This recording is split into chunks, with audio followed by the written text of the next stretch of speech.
একটি আমল আছে যে আমলের বিনিময় আল্লাহ তাআলা দিবেন ব্ল্যাঙ্ক চেক দিয়ে বিনিময় দেওয়ার মতো করে, হিসেব ছাড়া। একটি মাত্র আমল আছে, আর কোনো আমল নাই।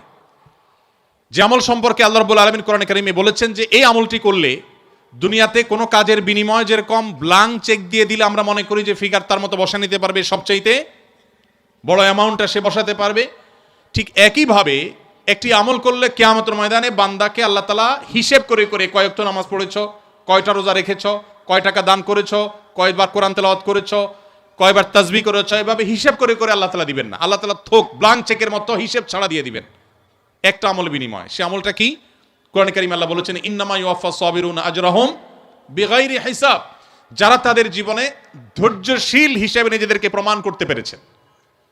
ইবাদত করতেও ধৈর্যের প্রয়োজন হয়, অপরাধ এবং পাপের পথ না মাড়ানোর জন্য ধৈর্যের সংযমের প্রয়োজন হয়, আর বিপদ আপদে কষ্টে তো নিজেকে ধৈর্যশীল রাখতেই হয়। এই ধৈর্য যদি কেউ ধরতে পারে, নবী কোরআন কারীমে আল্লাহ তাআলা বলেছেন ইন্নামা ইউওয়াফাস সাবিরুনা আজরাহুম বিগাইরি হিসাব। ধৈর্যশীলদের বিনিময় আল্লাহ তাআলা দিবেন হিসেব ছাড়া, ব্ল্যাঙ্ক চেকের মতো। এই জন্য